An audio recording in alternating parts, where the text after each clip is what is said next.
Journalists have been encouraged to get first aid skills, especially those covering conflict zones where quick actions can save lives.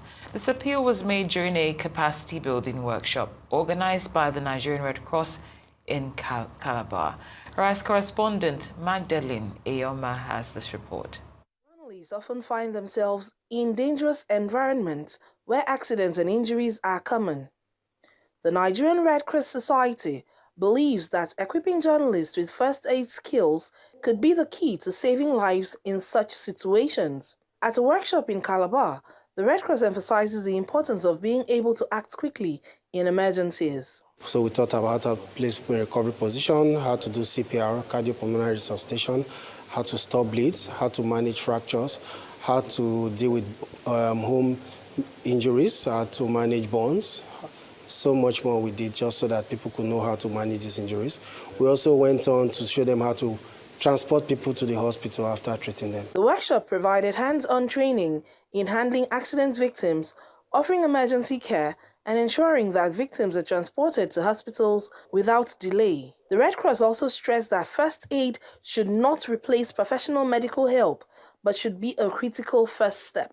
The facilitators were top-notch. They know their onions. They are experts in the field, and they were able to take us through different processes and procedures of handling an accident victim, whether through burns, whether the person has fracture, whether it's a gun wound shot, and all those stuff were taught. The training session has been very, very interactive because it was not all about theory, but practical aspect of it.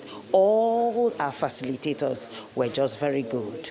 And yes, bleeding, how to stop bleeding when somebody is in an emergency situation, how to save life. When somebody is bleeding, the very first thing you should do before you go to the hospital or the paramedics get there. Someone who has stopped breathing, to administer CPR and all that, it's quite important because we may not be able to do this thing. Before now, I could not. I will not go close to such situation, but now I can actually lay my hands on somebody, set them up in a recovery position and do something important. We all had the idea of when someone is bleeding, add kerosene or those kind of things, but you can actually stop the bleeding. It doesn't take much, but as we say, knowledge is power. Without the knowledge we gained here today, I wouldn't have been thinking towards this direction, but we can do that now.